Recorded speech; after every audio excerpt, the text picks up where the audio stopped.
2 orders, I get a charger. Good evening, ladies and gentlemen. This is the regular council meeting for February 26, 2025. The time is 7:03 p.m. Please join me in the Pledge of Allegiance. Pledge allegiance to the flag of the United States of America and to the republic for which it stands, one nation, under God, indivisible, with liberty and justice for all. Okay. Clerk, could you please read the roll? Councilmember Brescher. Here. Councilmember Coyle. Here. Councilmember Harris. Here. Councilmember Patel. Here. Councilmember Patil. Here. Councilmember Pointer. Present. Councilmember Shmuel. Here. Madam Clerk, adequate notice. Adequate notice of this meeting as required by the Open Public Meeting Act of 1975 has been provided by the annual notice sent to the Home News Tribune, Star Ledger, Desi Talk, and News India Times on November 18th, 2024, and posted main lobby municipal complex on that same date. Okay. Council President remarks, just a reminder that the animal shelter is having a fundraiser, Taco Tuesday, next Tuesday, March 4th, at the Tex-Mex Deli. And I believe that, I think it's half the proceeds go to the animal shelter. So that's Taco Tuesday on March 4th, Edison Tex-Mex Deli. All right, then can we go to the resolutions of recognition, please?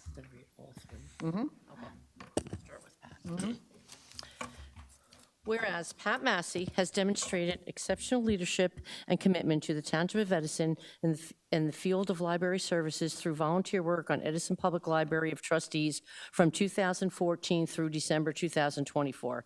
Pat served as a board president from 2020 to 24, providing visually leadership and contributing significance to the development and success of various key library initiatives. And amongst her many achievements, Pat played a pivot role in the development of a trustee orientation program, the establishment of an annual board retreat, and the successful renovation of the main library, ensuring the library continued to meet the needs of the community. Pat also spearheaded the kickoff of the construction project of the North Edison branch, which will greatly expand library services and access for township residents.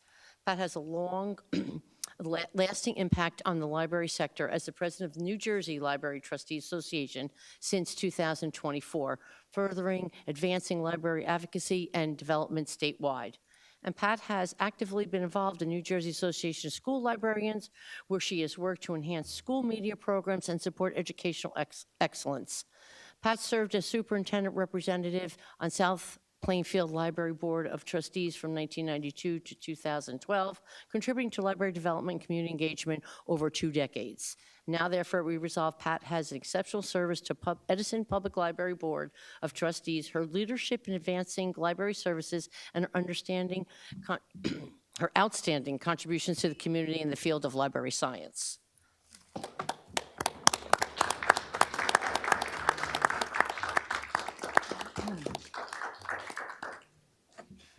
Sue Cason O'Neill has provided over many years of distinguished service to the Edison Public Library Board of Trustees, where her knowledge, experience, and leadership has significantly contributed to the growth and success of the library. Sue has served multiple times as chair of the Finance and Personnel Committee, demonstrating exceptional insight and commitment in the areas of finance and personnel. As chair of the Finance Committee, she worked closely with several library directors to ensure that the library's budget was reflective of the evolving needs of the community, balancing fiscal responsibility with the essential services of the library that the library provides. As chairman of Personnel Committee, Sue was instrumental in overseeing negotiations with staff members in the local units of ASME, working tirelessly to ensure fair agreements that benefit both the library and its employees.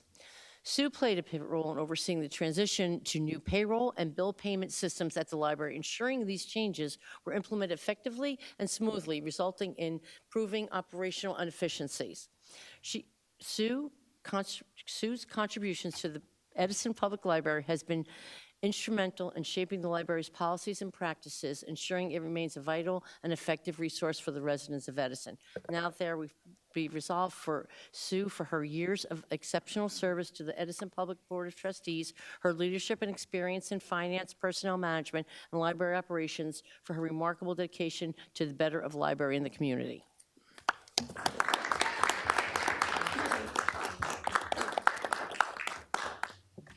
Whereas Lisa Kraus has demonstrated exceptional dedication and services to the Township of Edison through her work on the Edison Public Library Board of Trustees from 2006 through December 2024. During her tenure on Library Board, Lisa has held various leadership roles, including serving as the Board Vice President from 2020 to 2024, Board President from 2011-2016, and Board Secretary from 2006 to 2010. In addition to these roles, Lisa served as chairperson of the Library Employee Handbook and Policy Manual Committee from 2012 to 2016, contributing her time and experience in improving library operations and staff guidelines. Lisa's unwavering commitment to the library and the community has had a lasting and positive impact, ensuring the growth and development of the library is an essential resource for Edison residents. Lisa's leadership, professionalism, tireless advocacy for the Edison Public Library have earned her respect and admiration to her fellow board members, library staff, and the entire Township of Edison community. Now that we resolve honor Lisa for her dedication and selfless service to the Edison Public Library Board of Trustees.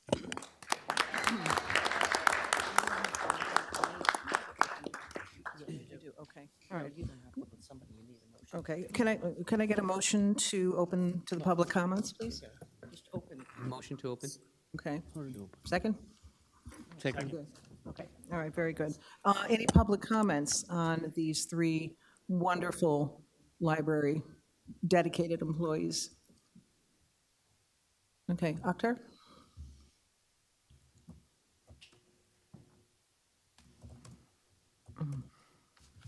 Akhtar Nasser, Pleasant Avenue.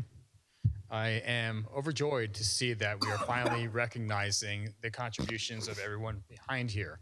I was really hoping that they would continue to be part of the board. They are willing, at least some of them are, but we've had some things happen on the board that, well, actually at this council, that prevented that from happening. But from what I understand, they are still have active applications and they might rejoin. But today is a day of celebration, and I focus their energy on making sure that we have a public voice, to support the aspects of the library was something that's very dear to me.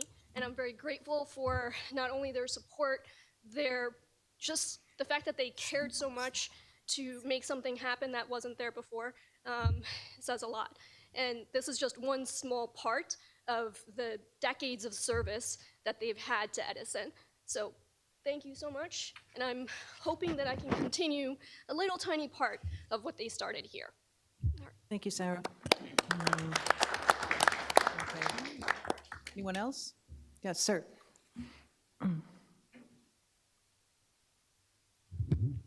Ross Del Conte, Edison, New Jersey. I just want to say that thank you to them for the years of service, and let's try to do everything we can to get them back. Thank you. Thank you, Russ. Okay. Anyone else care to comment? Okay, motion to close public portion? Motion to close. Second. Thank you. And now I need a motion to adopt? Motion to adopt. Second. Very good. And council comments? Council President. Yes. First, I would like to recognize, we have the library board president here, Tony DePascal, in the audience. Thank you. Sue, Pat, Lisa, I was fortunate enough to work with them during my first term as a council liaison to the library. It's a wonderful team. They work very hard, making the policies for the library, negotiating the contracts, vendor contracts, and putting the financial discipline. What we just heard about the North Edison library expansion, they have a lion's share. The reason I say that, because they were the one who came up with an idea, setting some funds aside for the future development of the library. Again, thank you for your contribution and hard work, and looking forward to working with all of you again. Thank you. Thank you. Anyone else? Okay. Yes, Nish? So I want to first thank you for all your service, and I just want to say library holds a special place in my heart. Libraries have been the places where I learned to read English. This was in El Paso, Texas, so it wasn't in Edison. But they used to give out coupons for every book you finished, and I used to get pizza, so I used to be very excited about that. And I thank you for doing the good work, and I hope all the success to the Friends of Library that you guys started, and hopefully that will lead to greater success for library and the residents of Edison. Thank you. Thank you, Councilman Patel. Anyone else? Yes. Council President. Council Vice President. Just briefly, just want to say thank you for your years of service. It does not go unrecognized. It is appreciated on numerous levels. So with that, thank you very much. Anyone else? Council President. No, Rich, please, age first. Councilman Coyle, Then you go ahead. first. Councilman Coyle. First, I want to thank you for your time and sacrifice from away from your family and all the things that we don't see, unforeseen, seen. Do we know about the library every day? No. You do it every day, and I know you sacrifice a lot being away from your family, home, and a lot of things you're responsible for, so I do thank you for that. I'm happy to see you do understand embracing change. This is a process, no different than the council. The mayor comes in with three council members. They have a mayor, 3 council, then they have 4 council seats. And it goes for every board. You know, there's a rotation of change, and it happens. I mean, I've watched numerous change in the board over some time, and no different than the zoning board, the planning board, and I hope you still, continue. I remember one year, Fran Burley was a director, and a few changes were made, and she was removed. I mean, it wasn't exactly the happy day for her that day, but it happens. Change just evolves, and I hope you still continue, because next year there's more change. There's a mayor and 3 council seats up. It just changes. So I hope you continue to do, move forward and embrace, the moment it is today and what it may be tomorrow. And thank you for saving the Clara Barton Library. It's close to home to me, and I know you worked on that with Octor and many people. And thank you. Thank you. Councilman Brescher? I'm going to make it kind of simple, but as someone that served on a board and on this council, sort of school board, this council, very similar. You give a lot of your time, you listen a lot to the public, you deal with a lot of political people, and at the end of the day, you try and make the very best decisions for the organizations that you serve. You give a lot of your time, nobody really appreciates it. I do understand, where you all are, because I was there, especially on the school board. School board doesn't get paid, much like you guys. I mean, are here. I don't think our pay is really that great, but nonetheless, it is something. And as my council colleague said, there are changes that do happen, and I hope for change. But I want to thank you all for the time that you gave to this township, to our residents. I really do appreciate that, so thank you. Okay. Council President, Yes. I'd like to also acknowledge the 3 of you and thank you for your services. Thank you. Over a decade in one job, it's a long time, and the shape of our community is because of the hard work that you put into it. And I'm also glad to hear that you want to stay involved, and we welcome that. So thank you from all of us and for the communities at large. Thank you, Councilman Shmuel. I'm going to save my comments for the presentation. Can we go with the roll call, please? Councilmember Brescher. Yes. Councilmember Coyle. Yes. Councilmember Patel. Yes. Councilmember Batil. Yes. Councilmember Pointer. Yes. Councilmember Shmuel. Yes. Council President Harris. Yes. Okay, Rich, will you join me, please? Absolutely. All right.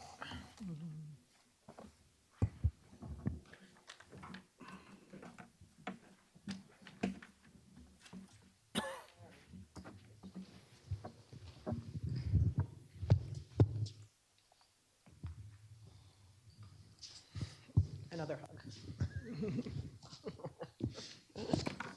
Come here. Okay. All right. Oh, okay. I just want to say that I had, oh, thank you. Oh, that's tacky. I had the pleasure and the honor of serving on, as the liaison to the library board in 2023 and 2024.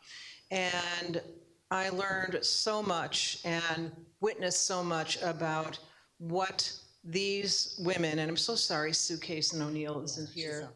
Oh, I'm so sorry to hear that. But I witnessed firsthand what these three women did and how much dedication they put into the library. They treated the public with respect, and so much was accomplished in their tenure on that library board. There are so many new programs that have been developed for the library, so many that have been expanded, and the culmination, of course, with the expansion of the North Library and the rehabbing of the main library. And so they have dedicated so much of themselves, and with lots of blood, sweat, and tears. I cannot say enough about them, and you are missed. Even though I'm no longer the liaison, you are missed. So I'm so happy and so honored to be able to present this, to be the one to present this to you. So thank you very much. Would you like to say a few words at all? Sure. Thank you. Sure.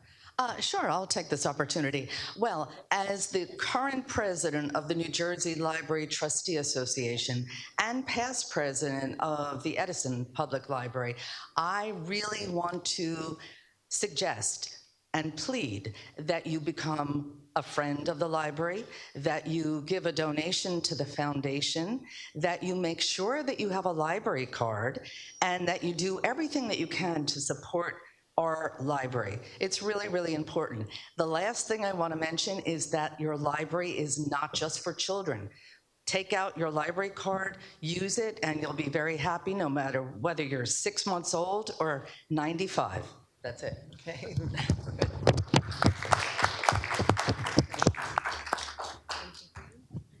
I honestly don't know what to say. Thank you very much. I was very touched with everything that was said in this. I spent the last 18 years of my life on the board.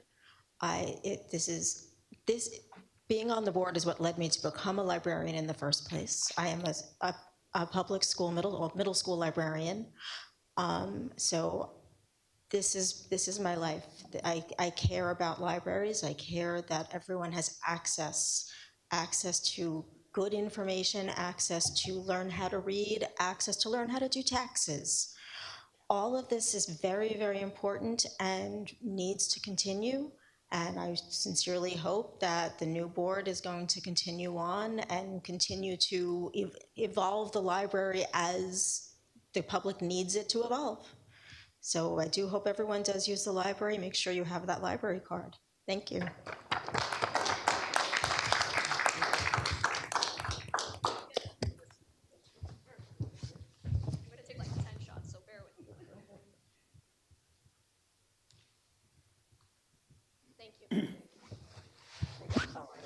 I'm going to give this to Ellen. Okay, thank you. Okay.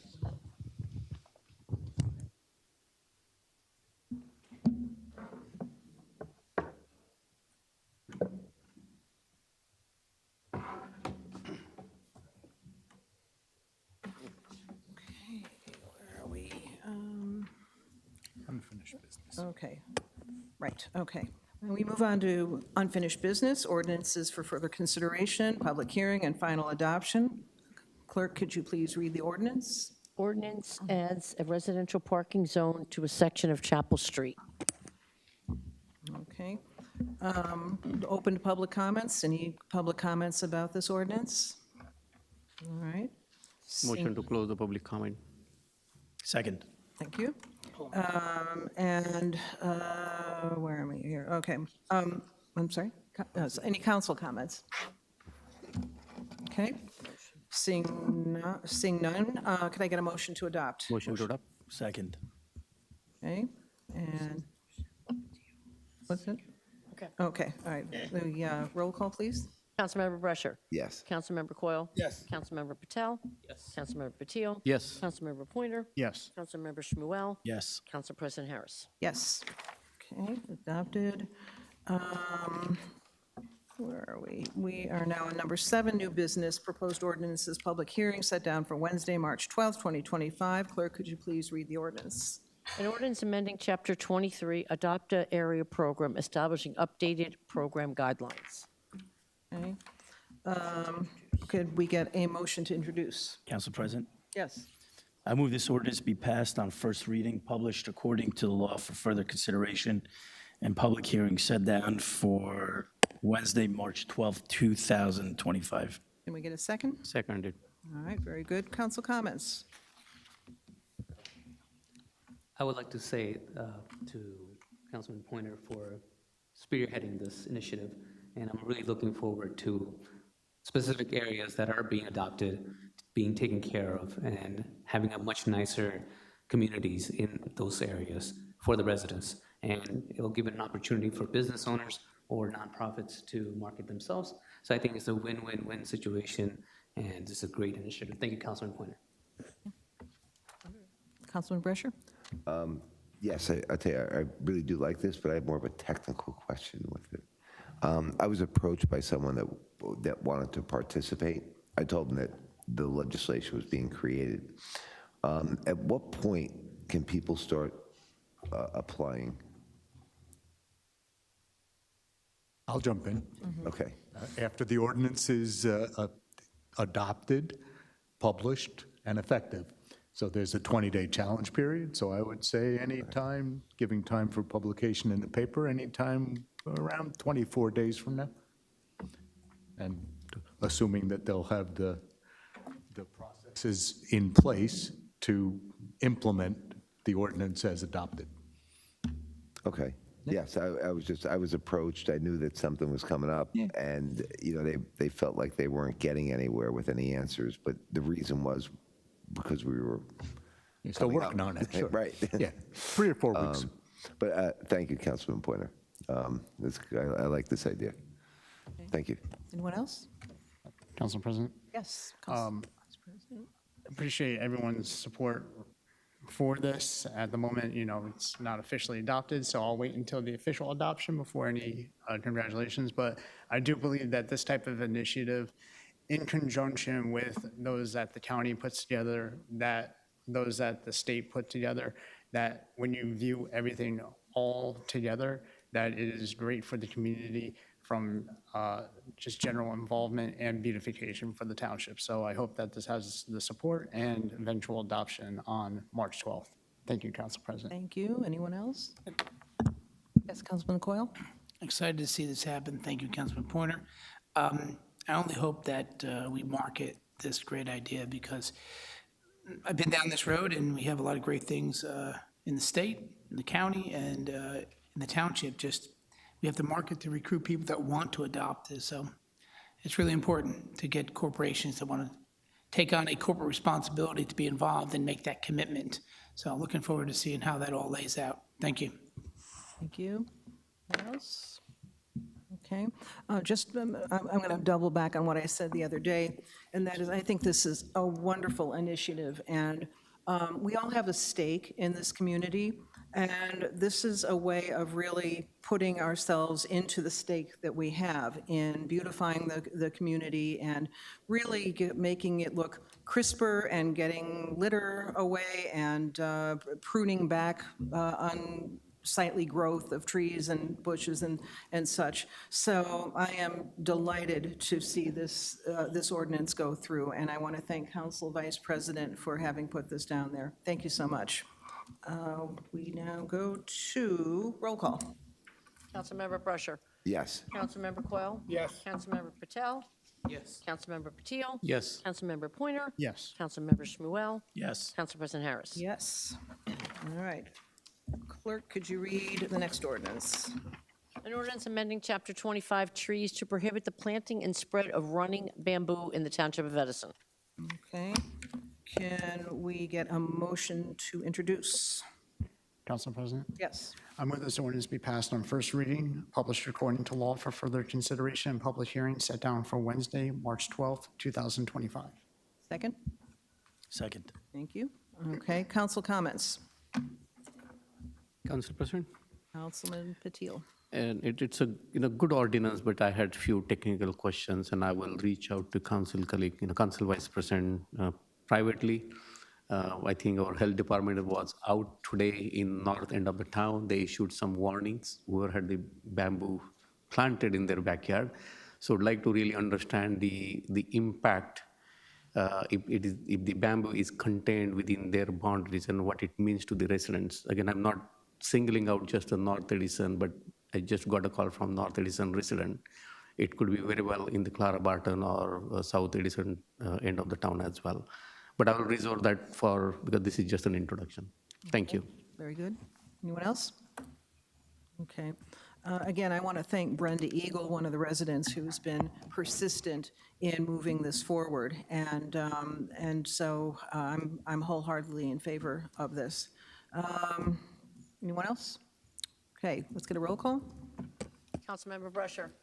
Yes. Councilmember Coyle. Yes. Councilmember Patel. Yes. Councilmember Batil. Yes. Councilmember Pointer. Yes. Councilmember Shmuel. Yes. Council President Harris. Yes.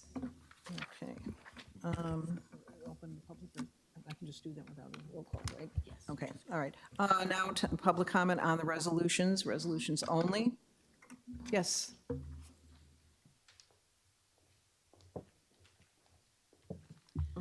Good evening, Gloria Dittman, Midland Road, Edison. I have a question about the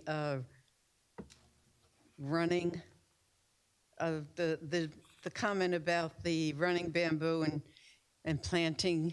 What happens to the people who have? I'm sorry, Gloria. This is for the resolutions, not on the ordinances. So that was an ordinance. This is about the resolutions only. But you can speak in public comment Okay, later on. I'm sorry. No, that's not a problem. Thank you. Anyone else? Any other comments on the resolutions only? Okay. Then we motion to close. Motion to close. Second? Okay. We go to number 9, proposed resolutions. Anything to pull for a separate vote? Anything? Councilman Brescher? None today. What? None today. Oh, my gosh. Councilman Patil? No? Please don't encourage them. Oh, my God. I think hell froze over. Okay, all right. Well, we can now get a motion to approve the consent agenda. Motion to approve the consent agenda. Second? Okay, can we get a roll call, please? Councilmember Brusher. Yes. Councilmember Coyle. Yes. Councilmember Patel. Yes. Councilmember Patil. Yes. Councilmember Pointer. Yes. Councilmember Shmuel. Yes. Council President Harris. Yes. All right. Wow. Okay. Council President? Yes. Before we open the public comments, there was a email in terms of supporting the climate Yes. Superfund. Is that something we're going to do today or the next meeting? I think for the next meeting. Yeah, I would do it for the next meeting. Thanks. Okay. Okay, we now open for oral petitions and remarks. Gloria, you want to come back up?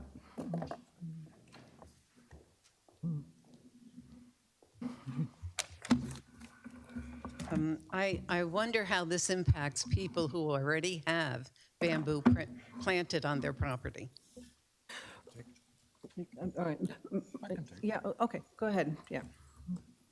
So the ordinance is very specific that properties that already have bamboo will be able to continue to have bamboo as long as it is limited to their property, does not invade across their property lines. It's specific in section 25-17.3. So those that have already taken the steps to install what has been determined to be an invasive species may keep them if they want, as long as it does not invade across their property lines. And then it becomes a problem. And suppose it does invade or cross the property line, what happens? They'll get a notice that they need to address that and bring it back within their property lines. But my experience with these types of ordinances is that this type of an invasive species, that once it goes across a property line, you can't do much about it. You have to dig down below the roots and install solid fencing, sometimes of a metal nature, and even that doesn't last long term. That's a very positive thought. I didn't hear who initiated this. Her name is Brenda Eagle. She's a resident. I'm not, she doesn't come to the meetings. I don't know if she watches them, but she's been really on top of this. And her name is Spreading Eagle? No, Is that right? I'm sorry, Brenda Eagle. Ah, thank you. Okay, Thanks. you're welcome. Okay, Tony?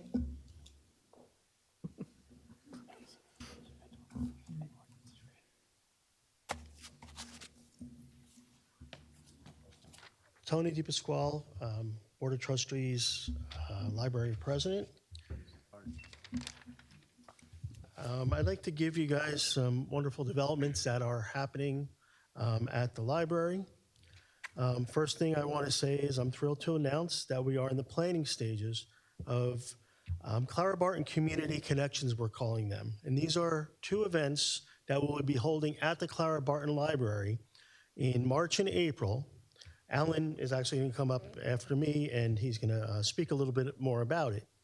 But these events are aimed to strengthen the ties with the Clara Barton community and the rest of Edison. And what we're looking for is we're looking for feedback from the community to see what they are looking for in the Clara Barton Library. We found that it's very important to the community, and we want to make sure that what we are providing is the services that they are looking for. And I have said this at the last 2 library board meetings, and I will continue to say it if needed. The Clara Barton Library is not closing. There's no plans for it to be closed. I am actually spearheading that we are to put money into the Clara Barton Library, renovate it, get planners in to see what we need to do. We are looking to definitely upgrade and see what can be done to bring the Clara Barton Library up to where it needs to be. So again, I will say just one more time here, the Clara Barton Library is not closing. We're also in the midst of the renovations at the main library. The second floor, in my opinion, is probably about 80% done. It looks very welcoming. We have nice study rooms. We have computer upgrades, new carpeting, new shelving. And it just really, really looks nice. And I encourage all the residents, even if you just want to stop by and read a book or just see what's happening, just stop by and see what's happening at the libraries. As we heard earlier, it's such an important place in our township. And as I said the other day, I'm going to say this tonight also, one of my fondest memories is when I was younger, I think probably kindergarten, where my mother would all the time bring me and my siblings to the library. We would have reading times, we would have story times. And that's what I want to see for the children that are going there and the adults that are going there. We have resources for the adults also. And then we have the North Edison Library renovations that hopefully will be starting in March. The project includes 4,500 square feet addition to the building. The upgrades and expansion include the following: expanded adult reading space, renovated and expanded children's rooms, community art and exhibit gallery, larger meeting space, expanded community innovation maker space, a rain garden on the exterior of the library. And as most of you know, we had the groundbreaking on February 24th. We had many residents there, public officials, and it was just a great celebration for what we're going to be doing for that library. I also want to assure the council and the residents that there is an amazing group of residents on the trustee board that is working together to support what is needed and what is happening at the library. And just want to leave you with this. All we're doing for the library, I feel, is going to touch countless lives for many generations. It will be a haven for learning, a gathering place for ideas and inspiration for the creativity of everyone. Clara Barton, we know, has been around, I think it's from the 60s. And we want all our libraries to continue that many years into the future generations. So thank you very much. Thank you, Tony. Thank you. Anyone else? Alan? I guess it's library night at the council meeting. Thank you, Council President. This past year, the Edison Public Library celebrated its 95th anniversary. It was a milestone in the history of the library, but it's just a milestone. We're kind of looking at where the library is now, what we've done this past year, and I think so many of the residents, as much information as we send out, they really have not visited the library in years. We send out over 25,000 email blasts each day of the week. And we still find people who come up to us and say, I don't know where the library is. And so we continue to try to promote the library both in the community by doing outreach efforts. Our bookmobile travels all around the town. We'd make over 40 stops a month to parts of the community where the library is not near. This past year, based on customer feedback, we expanded the hours of the libraries on Fridays, Saturdays, and expanded the main library's hours on Sunday. And our expectation is when we reopen the North Edison branch, we expect that that too will be open on Sundays. So we are trying to meet the needs of the Edison residents. Council President already spoke about the exciting renovations, but we have a new program we just started here this past month, which is 1,000 books before kindergarten, and that's taken off to encourage early literacy. We have a new staff person who's dedicated to literacy, and we use that word broadly, whether it's digital literacy, whether it's language learning, whether it's makerspace learning. The library is really expanded. We have a new older adult services librarian who's going to be expanding the programs that we do for that age. We're looking at a couple of things this year, given the fact that the main library should be completed in June, and the Edison North branch is going into temporary quarters. We expect to be able to do more outreach efforts. We want to reach older adults who can't get to the library because they don't have transportation and deliver books to them. We want to increase our English language collections for those who are learning English. And we're looking at alternatives around the community, whether we use our Sprinter van or set up little pop-up libraries. So the goal for the next year, year and a half, is to make sure the libraries in the community where people live, and where people live, we want to have the library. So that's a little bit from us. And I would encourage you to come and visit the main library and see what we've done. Thank you. Thank you. Alan, really quickly, can you remind us where the temporary library is going to be for the North Branch? The temporary library will be opening approximately that week of March 10th, and it's literally around the corner from the North Edison branch. It's at 1907 Oak Tree Road. And for those of you who know the area, it's at the small office building opposite the Edison family restaurant. Okay. So first floor, all accessible right as you walk in. Thank you, Alan. Appreciate it. Thank you very much. Akhtar.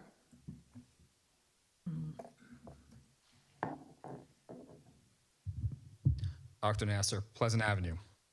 I'm intrigued by why this council body and its extension feels the necessity to unjustly interrupt me during my first 10 seconds of speaking. It happened in 2024 by a council member and 2025 by the lawyer. Are you guys secretly telling me that you think that 10 seconds is enough for me to speak? Those of you in the dais need to calm down and think before you speak. Think about the ramifications for violating my First Amendment. Do you really want to add more lawsuits to the hundreds that we have. Once is a mistake, twice is a pattern. I ask that you have composure, some decorum. It's called public comment for a reason. I watched the recording, and in no shape or form did I ask a question. And even if Mr. Mancello thought that I did, he broke the rules of decorum and procedure. I was still in the middle of my sentence. I was still talking. He also usually answers questions at the end. And I don't believe that he can address me without the consent of the council president, who's running the meeting. Mr. Michello interruption cost me 1 minute of my speaking time. So essentially, I had 50% of the speaking time than we had last year. Anyone in this dais could have done a point of order and asked for my time to be restored, particularly anyone that voted to reduce speaking time for the public. But nobody did. That just pokes another hole into your whole idea that 4 minutes is enough. Now, our council president has already apologized, but it would have been nice tonight to see that the lawyer was here so that he could apologize as well if he chose to do so because he broke decorum. When the lawyer was talking to that resident, when I spoke after that, and saying that that resident had a waste of time of the lawyer's speaking time, or his time in general, he literally said that, I'm going to start again with that because it just really bothers me what happened there. So the phrase waste of time was used on Joel. And I just thought about that, and I was reflecting. And I noticed that that same language was, same verbiage that was used at the mayor's deposition in Silver Lake.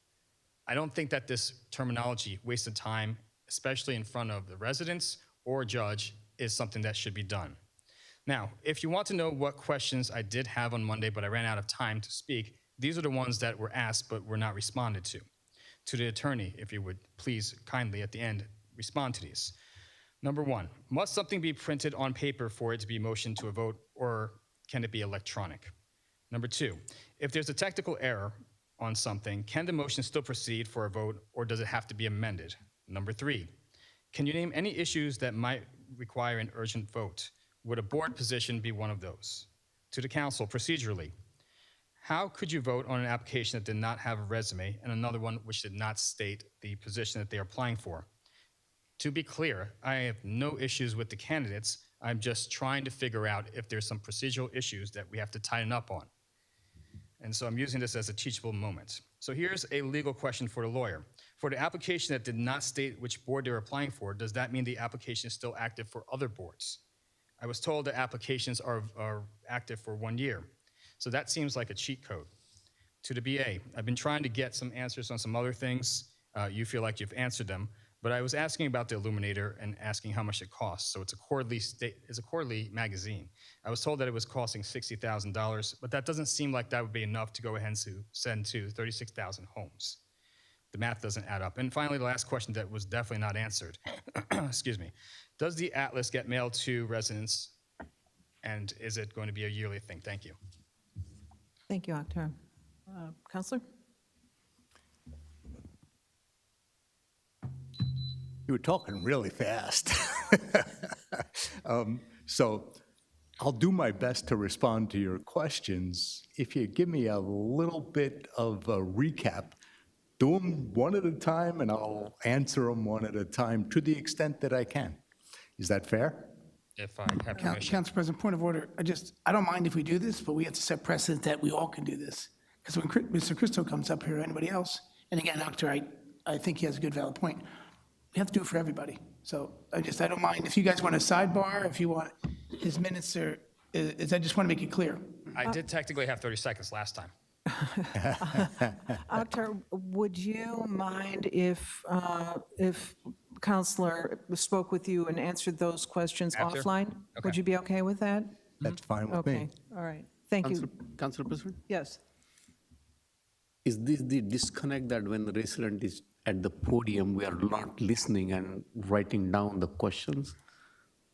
Or I see a disconnect here because he spent his 4 minutes talking and asking the questions, and we are saying, hey, can you recap? That tells me either we are not respecting or we did not understand the question. Well, Councilman Patil, because most of these questions were directed towards the Correct. attorney. I'm not saying to you, I'm asking attorney whether he was paying attention. I can reiterate some of what he said in his defense. Okay. Go ahead, Councilman Coyle. I don't mind, your comment's valid, but it's just, we have to do it for everybody. He asked, when he's at the podium, is it fair that the attorney interrupts him without speaking to the council president? That was the first question, and that was the first question. Council President, yes, make Councilman a Brasher. recommendation. I'm sorry? Can I make a recommendation? Octa's time was clearly taken from him. That we all acknowledge. You as Council President, you can give him 2 minutes back and allow him then to reiterate I his can, questions. but then we get to a slippery slope, and you know, Akhtar, with all, I respect you tremendously, but then we do get into a slippery slope in terms of exceptions being made for this one and that one, and so I don't know what that is. Can I give my questions to you? Yes, by all means. Council President, if he's speaking, or anyone's speaking, and we interrupt them, which is a fair point, I believe we can, could we restore that person's time, or could the clerk automatically have knowledge to do that when interrupted? Because in the past, we had a history, we just restore time. So I actually have an idea. May I have, actually, if I have 3 questions and then a little break. okay, how about, because I have them here, then I can read them. Does that work? Yes. Okay, all right. So must something be printed on paper for it to be motioned to a vote, or does it have to be printed? Does not have to be printed. Robert's rules, any motion can be made orally. If it is moved, seconded, can be voted on. It then should procedurally be reduced to a writing, but that would be the process of memorializing the resolution as adopted. Okay, Next. all right. The second question was, if there is a technical error, can the motion still proceed for a vote, or does it have to be amended? That's too broad of a question.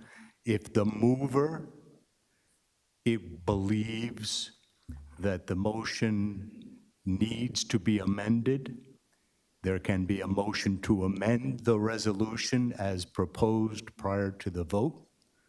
But if the mover does not believe that the motion needs to be amended, it should proceed to a vote as proposed. Okay. Third question was, can you name any issues that might require an urgent vote? Would a board position represent an issue? That's not a valid question for legal. You want me to go through the universe of possibilities that might require an emergency? There are emergencies. You can put forth an emergency vote, but I'm not going to list all the possibilities that would justify that. It's just an impossible task. All right, there was an additional question, the legal question of for an application that did not declare which board they're applying for, doesn't that mean the application is still active for other boards? I was told that applications are valid for a year.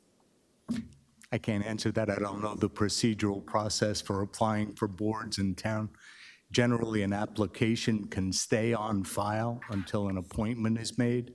If you have a specific procedure that requires applications for specific positions, then it should only be for that specific position.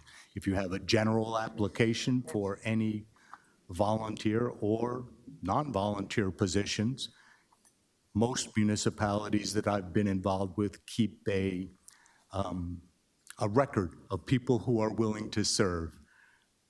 So that's the best answer I can give you without doing a lot of digging. And Akhtar, the clerk has just informed that it's 2 years that these applications are kept, right? Okay, all right. Thank you. And just a note to you, again, I want to, not just on behalf of council, but on behalf of myself, I want to publicly apologize to you for not having called a point of order on the attorney. He was out of line. I think I was so shocked by the outburst there that it immobilized me. So I apologize. I will do better next time. And I would ask my council colleagues to help me out on this as well. Thank you. Okay. Yes. Council President, I just want to just clarify. In some cases, our attorney is here to protect us when there's a valid reason of a lawsuit. I mean, I understand your leadership and point, but we do have to, genuflect to some moments. I mean, Bill Northgrave did a fantastic job jumping over the bow for us many times in situations. I just want to share that with you. Sometimes it's for a good purpose, but I do respect where you're trying to Councilman go. Coyle, in this particular case, he interrupted Akhtar, and the protocol is to wait until the end of the speaker's speaking time. Thank you. Okay, Vinny. Yeah, I did notice that with this woman over here, there was a back and forth. So if we can't get a back and forth every single time, I mean, we got to keep it the same, right? With the speaking minutes, Joe Coyle, you were about to give Akhtar another 2 minutes. Can we get, you were proposing. I wasn't proposing that. Anyways, I wasn't. So let's get a motion to bring that back, that 6 minutes. Let's do that. After Councilman I Coyle, speak, please. Can I get 5 seconds back? Yes. Thank you. Yeah, let's get the speaking time back to 6 minutes, because the reason the lawyer probably couldn't hear him and he was speaking so fast is because he only had 4 minutes. Is that right? Maybe? Probably. No? Oh, you couldn't hear him because, all right. I can't write that. Back and forth again. Yeah, All please right. don't. All right, so I'm not allowed to talk, I'm not allowed to play a recording of the incident between Sonia. So I have the report. So Sonia claims sexual harassment, stalking, cyber harassment, and lewdness. So, Council President, this is completely inappropriate. Pause my time. What I'm sorry, no, yes, please is stop allow his that. time. Please stop his time. Vinny, whether it's a video, whether you're reading it, we are still dealing with the same problem. We're dealing with, and so you're going to try this back and forth with me, with challenging me on this every which way. I have the report. I understand you have the report, but this is still a matter that is in litigation right now. And so it is not appropriate. So you can try every which way, video, this backdoor ways, and it's going to be the same answer until this litigation is over with. So I'm going to have to ask you to desist.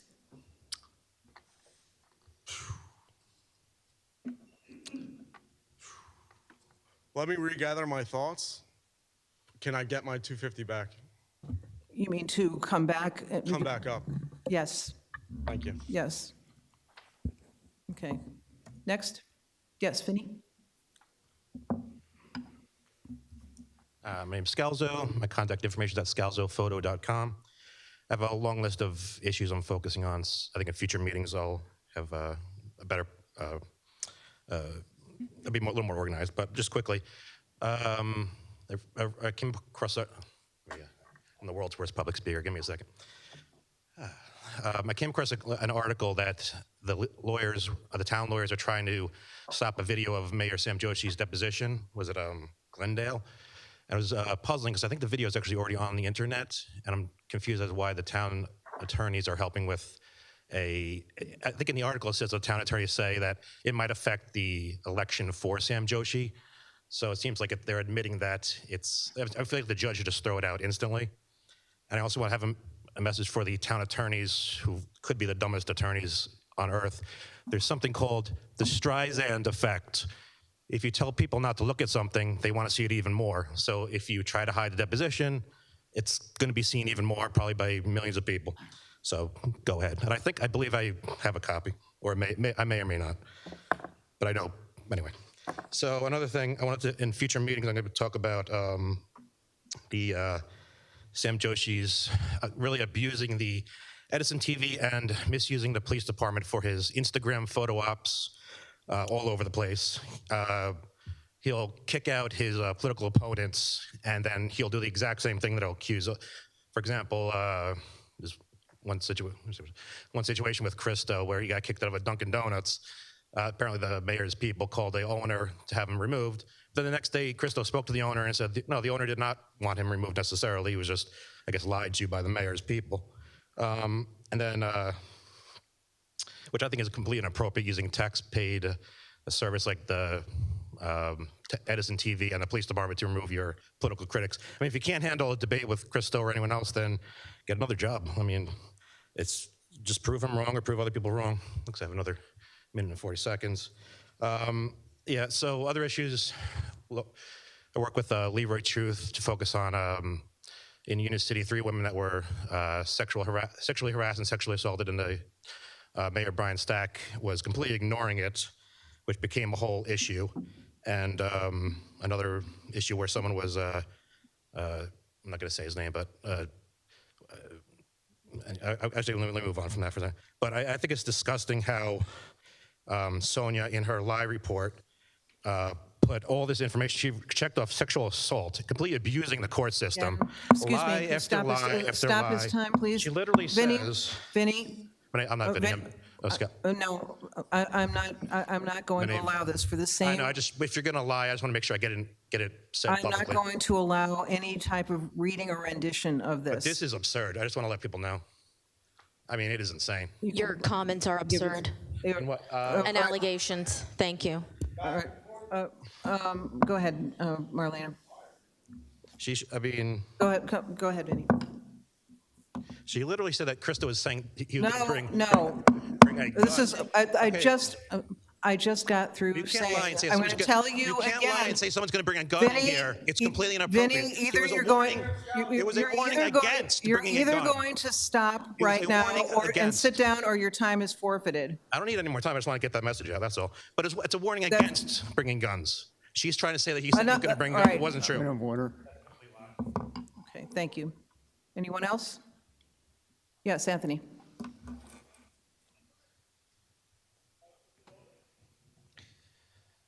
Anthony Deamron, Wiley Ave.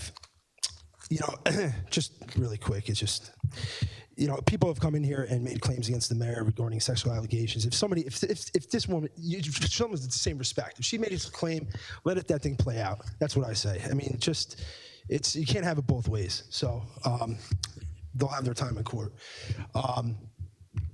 I came up here last meeting. I ended up getting, something hit me, like I got sick. I felt sick like when I came up here, so I apologize if I didn't make sense. But regarding public safety, I just, the comment that I really had, I was trying to get at to Deputy Chief was the more visibility of police vehicles, you know, on the streets.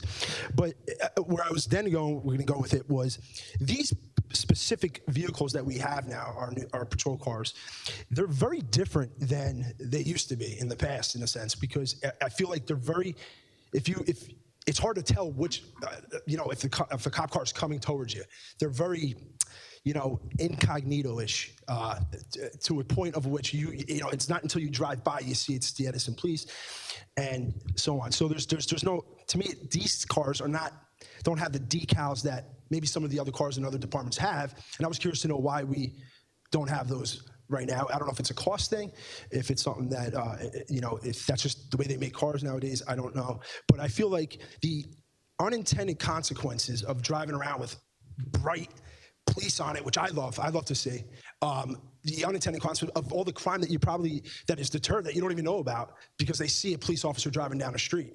So those are the type of things that, you know, we could at least, I feel like, you know, be a little active on or fix. So the new police vehicles, though I like them, they look nice, and you need some that are unmarked. I get all that, but the ones that are patrol, I would think, you know, make them bright, make people realize, man, that's a cop car coming down the street. And you know, that's just one man's opinion. Speaking of which, real quick, the mayor's security detail, I think somebody brought it up before. How do I put this? Because I know I want to ask the question, and you can't speak about an ongoing thing. But if there was a threat to the mayor that causes him to have armed security detail 24/7, basically, are there any updates? Are there any people of interest? Is there anybody been spoken to, arrested. The public has a right to know if there's a threat against the sitting mayor of a town and an active threat where he needs armed security. I think the public should know at least something about, hey, we're on this, it's an active case. Because if there was a claim made, I'm sure there was a CAD entry. You got to make a CAD entry. A police officer's got to go to the house. I'm sure there's an incident report of some sort. Where is that stuff? Do we know anything about it? Because he is taking men off the road and using it for himself. And I'll go a step further. Let's say, does it stop at this mayor? If the former mayor, Mayor Lincoln, my former boss, was to, let's say, have a threat, does he deserve armed security detail from the police department? Or does that not matter once you leave office? You're on your own. So again, the precedent is being set here is very dangerous. It's costing us a lot of money. And if he's going to have armed security detail, police security detail, and you're taking guys off the road, we have the right to know, to see why this is. At least see something or not an active investigation. Because he should be treated a little differently. He's the mayor. So I think that is something that needs to be at least discussed. And I think we're allowing this to just occur. And very, very little. I know some people, Rich, AJ has pushed back on this, but that's all I have to say. Thank you. Deputy Chief, there were two questions. One was about the police cars, the patrol vehicles. What light can you shed on that? Yeah, so good evening. In regards to the patrol cars, obviously patrol cars, we buy specifically police package cars from primarily Ford Motor Company. They are designed a certain way. They don't look like the old Crown Victorias anymore. So, they look the way they look. As far as the markings on them, however, some of them are completely marked. Some of them, we call them ghost lettering, which is subdued lettering. Some are completely unmarked. And some cars don't necessarily look like a police vehicle, but yet are being driven by a police officer. That is all for our purposes to be more effective and to be stealthy at times when we need to, and of course to be overt at times when we have to. So it's kind of a mixed bag in terms of the fleet, how they're structured, how they're decaled, et cetera. I hope that answers that. And the other question was about the security detail. Yeah, so the mayor obviously has a security detail from time to time, and it's not a 24/7 operation, public events, et cetera. However, if there are threats, which there have been in the past, I certainly can't discuss those threats openly. But we take all threats seriously against the mayor and anyone else for that matter, and we deal with them accordingly, but I can't discuss it beyond that. Thank you, Deputy Chief. All right. Did you want to say something, Councilman Bresch? Yes, if I could ask Deputy Chief something. And I don't know if you were aware, you might not have been the Deputy Chief at the time. There was a threat that we had at our schools, and your department was able to track that down through Google or Facebook or whoever runs the web, maybe, whoever it was at the time. So you have the ability, if somebody sends a threat through an email or an electronic correspondence, you do have the ability to actually track that down, correct? I can't say with 100% certainty, but we have abilities to try and track it down, yes.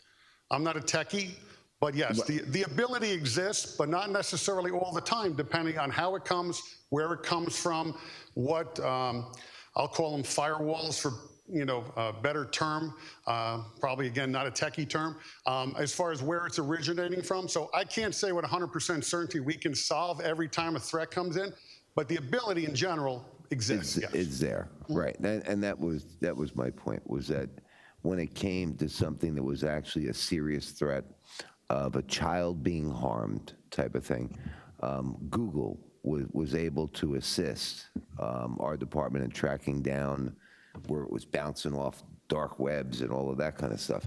So I do know that when the threat is of a certain magnitude, these other organizations work within law enforcement and Homeland Security to be able to actually do this. And I just wanted the public to know that we do have that ability. Thank you, Chief. Okay, thank you. Okay, can we restore? It was 2 minutes and 50 seconds, right? Excuse me 1 second, Vinny. I did think it was 255, but No, 250. 250 plus the other 5 seconds. Okay, all right, very good. Continue. so I do feel like my First Amendment is being trampled on here. I respected what you said, not the first time, but the second time, not to play the video. It even went through the lawyer. He said it was up to you, really. If the mayor had allegations against him and there was charges against him, would I not be able to speak about that? If Brescher had charges against him, would I not be able to speak about that? To the lawyer, I can't speak about members of that work in the town. I'm not allowed to because there's pending charges. I can't speak about a member of a resident of Edison and how he's being treated and how he keeps getting treated here in Edison. I mean, this is crazy. I'm here to talk about things that concern me in this town, and I'm not able to do that. I mean, come on, that is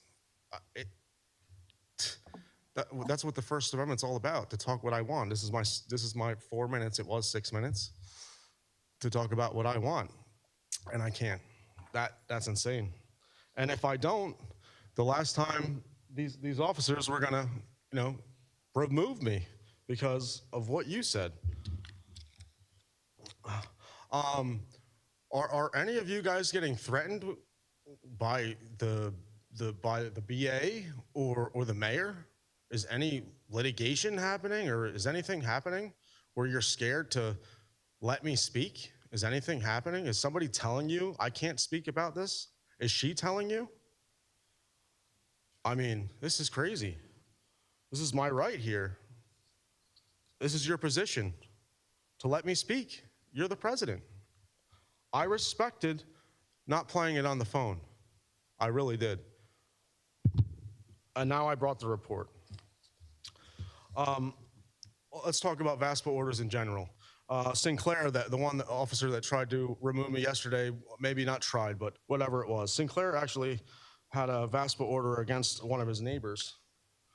And the neighbor claims it was false. She had to go to the New Brunswick Police Department, or New Brunswick, and she filed a report. Again, I'm sorry. This is not against her. I'm talking about VASPA orders in general. Excuse me, stop his time. Vinny, but again, this is personnel. This is someone else's name on it? This is somebody else? If we're talking about a police officer who's employed with the town, it's personnel, and it's another litigation matter. I don't know why you want to keep going down this road. He wants to speak. I was just going to say, this is another active litigation situation, very similar to the previous one. The rule should apply in both. Absolutely, absolutely. Can you restore his time? Now, what are the rules? Where is that? Where is that written? Where is it that I can't speak about litigation going on in the town? I mean, if I can't speak about litigation in the town, we might as well all pack up. I mean, if we don't like something that's going on in the town and there's litigation, we can't talk about it? That's crazy. So that's what I got. The lawyer can answer, maybe? Counselor, do you have anything else to add to this question? No, Council President, I think that you've handled it appropriately. While there is pending litigation or personnel matters, they are not proper subjects or topics for public debate and comment in this limited public forum. End of story. Read your constitutional law, sir. You'll see that that's the answer. I will. Thank you. Okay, thank you. Anyone else from the public? Okay, Russ? You got it just under the wire, Russ. Thank you. Ross Del Conte, Edison, New Jersey. The proposed ordinance for the adoptee area program, in the next council meeting, when it's presented again, if you see a way clear to maybe elaborate more on how the ordinance is going to be followed out or carried out, it might entice residents to sign up and adopt areas. I myself are very much in favor of this. There's an area in on my end of town that I think I'd like to sign up for. But I'm retired, I have a lot of time on my hands, but I want to know what I'd be getting myself into. Recently, there was some social media posting some debris that was left in a wooded area near John Adams Middle School. And I believe it was implied that there was some dumping being done there. I can't say for sure if that's the case on where it was actually accumulated, but it was probably dumped maybe further back in the woods, and some of the cleanups that go on in this town might have brought it out to the roadway area to be picked up at a later date, and then it was essentially picked up, but it might have appeared like it was dumped at the side of the roadway. I go by the area all the time, and it wasn't necessarily dumped where they picked it up from. It might have been dumped further back into the woods. Be that as it may, this Adopt an Area program, as nice as it sounds, you might want to enhance it a little bit by installing some cameras in some problem areas. The Peter Barnes Reserve, back by where on the South Plainfield border and along Talmadge, but along in the South Plainfield area, that became a dumping ground until it was beautified a little bit and some fencing was put up. But maybe some cameras in the areas that are of concern could be added to the ordinance or discussed once the ordinance is passed for a little more security.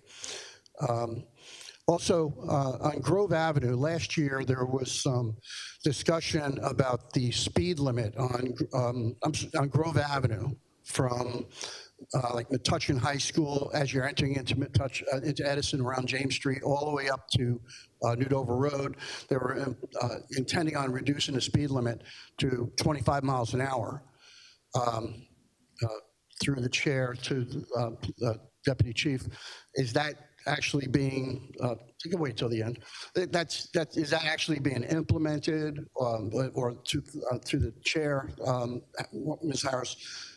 Did that ordinance pass, and will that be a 25-mile-an-hour speed limit? Because the 35-mile-an-hour speed limit signs are still up. Also, New Dover Road, Grove Avenue. Even if they're 25 miles an hour, there's a lot of 40-mile-an-hour, 45-mile-an-hour drivers through that area, and something can be done to maybe just patrol that a little bit more. And I think there was a few other things, but maybe I'll save it to the next meeting. Thank you. All right, thank you. Council Vice President, can you help with his questions about the ordinance? The final implementation would be done through the administration in terms of what I believe some of the guidelines should be. Like, I think you should have periodic cleanups, whether you call it monthly, biweekly, weekly. I think that's going to be dependent on the area that is actually needed to be addressed.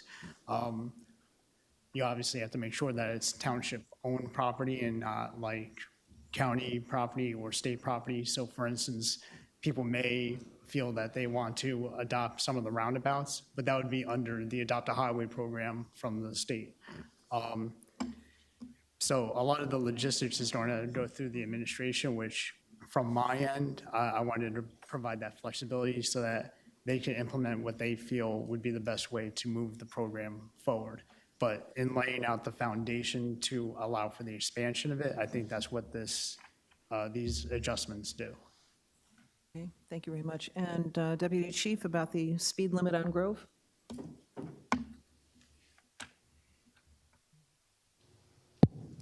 Yeah, so as I recall, we did a traffic study with speed analysis along Grove Avenue.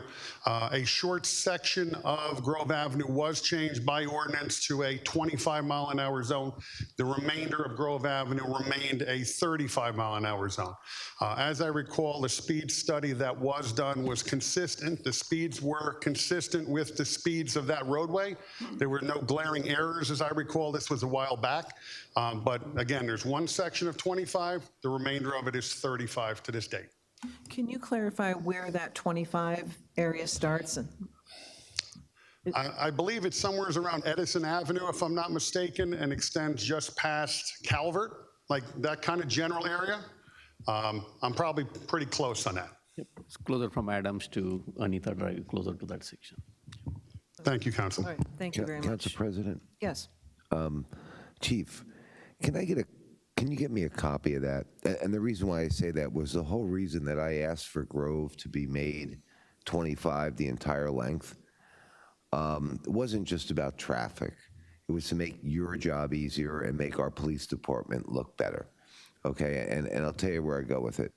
When you drive down one street that's 4 miles long and it goes 25, 35, 25, 35, 25, and 35, because it's 25 in Metuchen, it's 25 up by the Edison Avenue, it's 25 by my home, and then it's 35 after my home, and it's 35 on the other side of my home.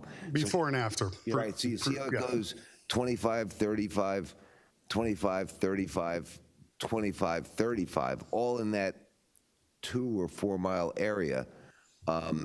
As a driver, you're really unaware. As law enforcement, it's got to be hard for you to pull someone over in the 25 because they're doing 35 or so, right?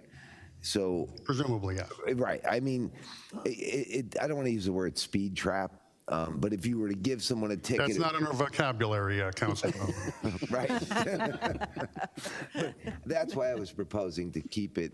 If we needed it 25 in the 2 areas in Metuchen, if we just made the whole thing 25. All right, so what I can do is I will get with traffic. I know we did a speed study. It was last year some point. Right. I'll have that pulled and we'll get it to you. All right, thank you very much, Chief. All right, thank you. Anyone else from the public? No, I'm sorry. No, there's no rebuttal. No rebuttal, no. Yes, ma'am. You just give your name and address, please. My name is Sarah, and I live in Prospect Avenue, Edison. Okay. I am concerned for the safety and privacy of the folks living and working in Edison under the current federal administration's policies, as I view them to be a heinous and outrageous overreach. As such, I would like to know if the Town of Edison PD or local government coordinates with ICE or federal immigration. That's just my question. Okay. Once again, Deputy Chief.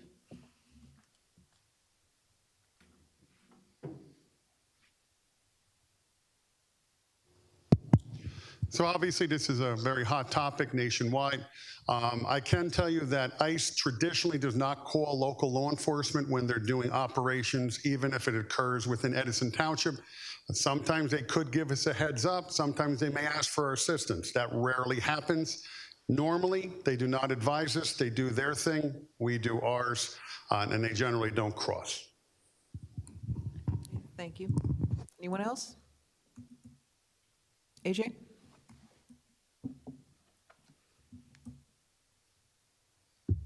Good evening, Ben's from Edison, New Jersey. Do you have the floor, Council President? Thank you very much. Okay, so going back to the last speaker, I think this happened last month, I'm gonna say maybe 4 weeks ago. I'm walking down towards a 7-Eleven, and when I was at the front of the school, there was a black Jeep Cherokee or something like that, right? There was 2 of them, darked it out. I couldn't see their windows from side to side, you know. I seen a vest, but I didn't know if it was you guys or maybe ICE was around. Maybe they, you even stated they don't even call. So it kind of sucks that you got this administration, not Joshi, let me correct myself, the Trump administration. I'm not sure you guys noticed, but 150,000 lives has been taken away from suicide this year. I'm not sure you've seen a post, but I have a post stating that 150,000, I'm not sure if it's American itself. If that is the case during this administration, there's a cry of help of the people. And it's very sad. It's very sad hearing things on the news every day from ICE, from transgender rights. This is not, it's unlikable. It just, something needs to change. And now they're taking away Social Security, Medicaid, food stamps. I am qualified. I'm disabled by the state. They can't do that. That's insanity. I would love to yell and scream at Trump and just blow so many ears at him, but this is really sad what I'm seeing in this presidential administration. Too much is going on. We literally have to come together. And now I also found a post, I think someone posted it in one of the LGBT newspapers that transgenders are now like literally arming themselves now. Sad. Because this administration, it's like, there is a song, I think it's called Rich Men from Grom. I'm trying to see if I can look it up, but it kind of, anyway, I'm gonna play the song, but it is a very good song. It talks about, the people are hurting. We're all hurting. The American people are hurting. Everyone knows. It's just a government shutdown, it's going to happen. That's what I was told. And if it does, the Republicans are going to blame the Democrats when it was the Republicans are the ones who are trying to shut the government down, taking people's rights away, throwing people out of this country. This is ridiculous. It just, so much stuff that are happening. It's sad what I'm seeing. We got, I wish, I'm not sure if to my Edison residents, over 100,000 residents, don't, please, whatever you do, don't end your life. Please get some help. We got, including the affected from that percentage of that 150,000, it also goes towards transgender people as well. There's a transgender who just got killed, I think 3 weeks ago. It's just sad. And all those 5 suspects are being charged for that. It's just, everyone needs to stop attacking and just come together and just try to make a world a better place. And that's all I'm going to say. Thank you very much. I don't yield my time right now. Thank you. Thanks, AJ. Anyone else? Yes, Sarah. Oh, wait, I'm sorry, Gloria, just only one time to speak. Can I just say something? No, unfortunately, no. Sarah? Sarah Nasser, 59 Pleasant Avenue. I will be brief. On March 19th, on Wednesday, at the Clara Barton Library, we will have our next Friends meeting at 7 p.m. So it's open to anyone, not just a friend, but we do recommend that you sign up to be a friend while you're there. But we're going to go over a lot of the initiatives that we've been working on. So if you would like to come out, again, March 19th, Wednesday, 7 p.m. at the Clara Barton Library. And I know several of you are already friends. I'd really like it if you all became friends. So if you do have any questions, please let me know. I'm going to keep coming up here and saying join. We have like 120 people that have joined through out of 100,000 Edison residents. So I want to get closer to the other end of the spectrum. So again, thank you, and hope you have a good night. Thank you, Sarah. Okay, anybody else? Motion Okay. to close the public portion. Can I get a second? Second. All right. Can we get a motion to adjourn? Council President, before we adjourn, I'd just like to wish a happy birthday, early birthday, to our council president on a milestone birthday. May the new year bring adventures and great memories, and we look forward to your wisdom. Thank you. Happy 50th birthday. You know, it just seems like my mom was 70. My mom was 70 in 1988, and wasn't that just a few weeks ago? I don't know how I got here, but here I am, and grateful to be here. Thank you so much. I really appreciate that, Councilman Shmuel and everybody else. All right, back to motion to adjourn. Happy birthday and motion to adjourn. Oh, thank you. Second. Thank you. We are adjourned at 8:28. Thank you.